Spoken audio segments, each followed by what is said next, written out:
اللہ رب العالمین والصلاة والسلام علی سید الانبیاء والمرسلین اما بعد فاعوذ باللہ السمیع العلیم من الشیطان الرجیم بسم اللہ الرحمن الرحیم السلام علیکم ورحمۃ اللہ وبرکاتہ۔ آج بہت عام موضوع کی طرف آپ کی توجہ دلانا مقصود ہے، اور وہ موضوع ہے رمضان المبارک کی ناقدری۔ رمضان المبارک سراپا بخشش و مغفرت کا مہینہ ہے۔ اس میں ہر قسم کی خیر و برکات کی انتہا ہے۔ بلا شبہ یہ ماہ مبارک صیام و قیام پہ اجر اور گناہوں کی مغفرت کے ساتھ اپنے اندر بے حد و بے حساب اجر و ثواب رکھتا ہے۔ یہی وجہ ہے کہ بزرگان دین 6 مہینے رمضان کے آنے سے پہلے ہی دعاؤں میں مشغول ہو جاتے تھے کہ اے پروردگار ہمیں رمضان نصیب فرما، ہماری قسمت میں رمضان کے مہینہ لکھ دے۔ اور جب رمضان شریف آ جاتا تو اس وقت اخلاص کے ساتھ، محنت کے ساتھ، پوری توجہ عز و انکساری کے ساتھ محنت کرتے اور اپنے رب کی رضا کو پا لینے کے لیے جد و جہد کرتے، محنت کرتے، کوشش کرتے۔ اور جب یہ ماہ مقدس گزر جاتا تو پھر 6 مہینے اپنی اس محنت، اپنی اس ریاضت، اپنے اس جو نیک کام ہیں اللہ کی بارگاہ میں، ان سے شرف قبولیت کے لیے دعائیں مانگتے رہتے۔ گویا ان کا پورا سال جو ہے وہ رمضان کی برکتوں سے مالا مال رہتا۔ ہمارے معاشرے میں اکثریت روزہ رکھتی ہے الحمدللہ، اور بہت کم ایسے بد نصیب ہیں جو جان بوجھ کر روزہ نہیں رکھتے۔ جو جان بوجھ کر روزہ نہیں رکھتے وہ تو ہیں ہی اللہ تعالیٰ کے عتاب کا شکار، لیکن وہ لوگ جو روزہ رکھتے ہیں ان میں سے بھی بعض لوگ ایسے ہیں جو رمضان المبارک اور روزے جیسی اہم عبادت کی سخت ناقدری کرتے ہیں۔ نہ رمضان المبارک کی عظمت کا احساس ہوتا ہے، نہ اس کی خیر و برکات سے سرکار، حتیٰ کہ اپنے گناہوں کی مغفرت کا دل میں بھی خیال نہیں آتا۔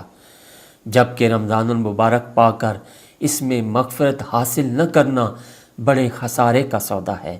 اس بارے میں نبی کریم صلی اللہ علیہ وسلم نے ارشاد فرمایا، شاکی عبد ادرک رمضان فانسلخ منہ ولم یغفر لہ، کہ بدبخت ہے وہ انسان جس نے رمضان شریف کو پایا اور پھر وہ رمضان اس سے چلا گیا اور اس کی مغفرت نہ ہوئی، اس کی بخشش نہ ہوئی۔ اسی مضمون کی کئی احادیث اور سرکار دو عالم صلی اللہ علیہ وسلم کے فرامین موجود ہیں جن سے رمضان المبارک میں محروم ہونے والے کی محرومی کا اندازہ لگایا جا سکتا ہے۔ ایک جگہ سرکار دو عالم صلی اللہ علیہ وسلم نے ارشاد فرمایا، راغم انف امرئن ادرک رمضان فلم یغفر لہ، اس شخص کی ناک خاک آلود ہو جس نے رمضان کو پایا اور اس کی بخشش نہ ہوئی۔ دوسری جگہ ارشاد فرمایا ہے، بعد من ادرک رمضان فلم یغفر لہ، وہ شخص دور ہو جس نے رمضان شریف کا مہینہ پایا اور اس کی مغفرت نہ ہوئی۔ تیسری جگہ وارد ہے کہ سرکار دو عالم صلی اللہ علیہ وسلم نے ارشاد فرمایا، من ادرک شہر رمضان فلم یغفر لہ دخل النار فابعدہ اللہ، کہ سرکار دو عالم صلی اللہ علیہ وسلم نے ارشاد فرمایا کہ من ادرک شہر رمضان، کہ جس نے رمضان کا مہینہ پایا اور فلم یغفر لہ، اس کی بخشش نہ ہوئی، فدخل النار، تو وہ آگ میں داخل ہو گیا، فابعدہ اللہ، اللہ اس کو دور کرے۔ جس نے چوتھی جگہ سرکار دو عالم صلی اللہ علیہ وسلم کا ارشاد ہے، من ادرک شہر رمضان فمات فلم یغفر لہ فادخل النار فعبدہ اللہ، کہ جس نے رمضان کا مہینہ پایا مر گیا، اس کی مغفرت نہیں ہوئی اور وہ جہنم میں داخل کر دیا گیا تو اسے اللہ اپنی رحمت سے دور کر دے۔ رمضان المبارک جیسے خیر و بھلائی والے مہینے میں خیر و بھلائی کا حاصل نہ کرنا بہت بڑا خسارہ ہے۔ کچھ لوگ تو یہ ماہ مقدس شروع ہونے سے پہلے ہی مختلف ہیلے بہانے اور عذر تلاش کرنا شروع کر دیتے ہیں تاکہ وہ خود کو اور لوگوں کو مطمئن کر سکیں، حالانکہ روزہ نہ رکھنے کے شرعی عذر جو ہیں وہ دین نے واضح کر دیے ہیں۔ اس کے باوجود لوگ بیماری کا بہانہ، کام کی زیادتی کا بہانہ اور دیگر اسباب جو ہے وہ بنا کر اور ذریعے بنا کر روزہ نہیں رکھتے۔ اس کا بنیادی سبب اللہ پر ایمان کی کمزوری اور قول و فعل کا تضاد ہے۔ اس کا علاج قرآن کریم کا مطالعہ اور نیک لوگوں کی صحبت سے ہی کیا جا سکتا ہے۔ اس کے بعد نماز میں غفلت۔ بعض لوگ روزہ تو رکھ لیں گے بڑے اہتمام کے ساتھ، بڑے شوق کے ساتھ، لیکن وہ نماز کے معاملے میں سستی، غفلت کا جو مظاہرہ کرتے ہیں اور نماز اور روزے کو الگ الگ فرائض تصور کرتے ہیں، حالانکہ جس رب نے روزے رکھنے کا حکم دیا ہے اسی رب نے نماز پڑھنے کا بھی حکم دیا ہے۔ اور روزہ کی حالت میں بندگی سے دور ہونا گویا کہ روزے کے مقصد سے دور ہونا ہے۔ اس لیے ضروری ہے کہ ہم روزوں کی عظمت کو اپنے دل میں بحال کریں، اپنی نسلوں کے دل میں بحال کریں، کہیں ہم کلمہ گو ہو کر رمضان کے روزوں کی بے قدری کر کے اللہ کی رحمت سے دور نہ ہو جائیں۔ رمضان نصیب ہونے پر شکر بجا لانا اور اس ماہ مبارک کو غنیمت جانتے ہوئے گناہوں کی مغفرت کے لیے نماز، روزوں، صدقہ و خیرات، ذکر الہی اور قیام، سجود اور اعمال صالحہ کر کے رب کو راضی کرنا سعادت مندوں کا شیوا ہے۔ اللہ سبحانہ و تعالیٰ سے اس بات کی توفیق طلب کرنی چاہیے کہ وہ ہمیں اپنے فضل و کرم سے جنت میں داخل فرما دے۔ رمضان مبارک کی عظمت کا خیال کرتے ہوئے اور اس کے آداب تقاضوں کو نبھانا چاہیے، اور جو بندہ نماز قائم کرتا ہے اور گناہ کبیرہ سے بچتا ہے تو یہ ماہ مقدس اس کے لیے سال بھر کے گناہوں سے مغفرت کا اور بخشش کا وعدہ ہے۔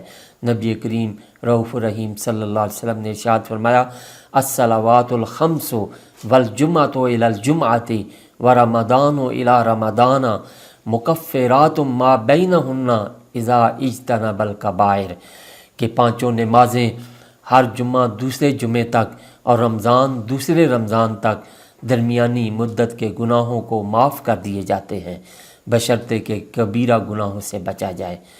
ایک حدیث میں روزہ، نماز، صدقے کو فتنے سے نجات اور گناہوں کا کفارہ بتلایا گیا ہے۔ نبی کریم صلی اللہ علیہ وسلم نے ارشاد فرمایا، انسان کے لیے اس کے بال بچے، اس کا مال، اس کے پڑوسی ایک آزمائش ہیں جس کا کفارہ نماز پڑھنا، روزہ رکھنا اور صدقہ و خیرات کرنا ہے۔ پھر اسی طرح کچھ لوگ روزہ رکھ کر بظاہر جنسی امور سے رک جاتے ہیں، لیکن دیگر طریقوں سے شعوری یا غیر شعوری طور پر وہ اپنی شہوت کو تسکین پہنچاتے رہتے ہیں، مثلا فحش گانے سننا، غیر محرموں سے باتیں کرنا، ڈرامے دیکھنا، فلمیں دیکھنا۔ بخاری شریف کی حدیث طیبہ ہے، نبی کریم رؤوف الرحیم صلی اللہ علیہ وسلم نے ارشاد فرمایا، جس نے ایمان کے ساتھ اور اپنا احتساب کرتے ہوئے روزہ رکھا تو فرمایا کہ وہ روزہ اس کے پچھلے سارے گناہوں کو معاف فرما دے۔ روزے کی حالت میں کچھ لوگ اعصابی کمزوری اور بھوک کی وجہ سے شدید غصے میں آ جاتے ہیں اور انتہائی بد تہذیبی کا مظاہرہ کرتے ہیں، حالانکہ روزے کا مقصد ہی صبر کی تربیت دینا ہے، اور غصے میں آ کر بد تہذیبی کا مطلب یہ ہوا کہ ابھی اس کی تربیت نہیں ہو سکی۔ پھر وقت کاٹنے کے لیے بلا مقصد فیس بک کا استعمال کرنا دیگر میڈیا کا استعمال روزے کی روح کو کمزور کرنے کا باعث بنتا ہے۔ احادیث مبارکہ کی روشنی میں ہمیں روزے کی حالت میں لغو کام سے منع کیا گیا ہے۔ ہر وہ کام جو لغو ہو اور اس سے محض وقت کاٹنے کے لیے ہو، اس سے روکا گیا ہے۔ اب رمضان المبارک کا اختتام ہے، اس لیے ہم نے جائزہ لینا ہے کہ ہم نے روزے اللہ کی رضا کے لیے رکھے ہیں یا محض وزن کم کرنے اور دکھاوے کے لیے رکھے ہیں۔ ہم نے رمضان المبارک یا روزے کی ناقدری تو نہیں کی، اپنا احتساب کر کے ان کمزوریوں اور خامیوں کو دور کرنا ہے جو پچھلے رمضان یا اس رمضان میں ہم سے سرزد ہوئیں، ان پر توبہ استغفار کرنی ہے اور آئندہ ان سے بچنے کا عہد کرنا ہے، کیونکہ نبی کریم رؤوف الرحیم صلی اللہ علیہ وسلم نے ارشاد فرمایا، وہ شخص خسارے میں ہے جس کا آج کل سے بہتر نہیں۔ اللہ کریم ہمیں اپنی خامیوں اور کمزوریوں پر قابو پانے کی توفیق عطا فرمائے اور ہمیں رمضان جیسی نعمت کبریٰ کی قدر کرنے کی توفیق عطا فرمائے۔ وآخر دعوانا ان الحمد للہ رب العالمین۔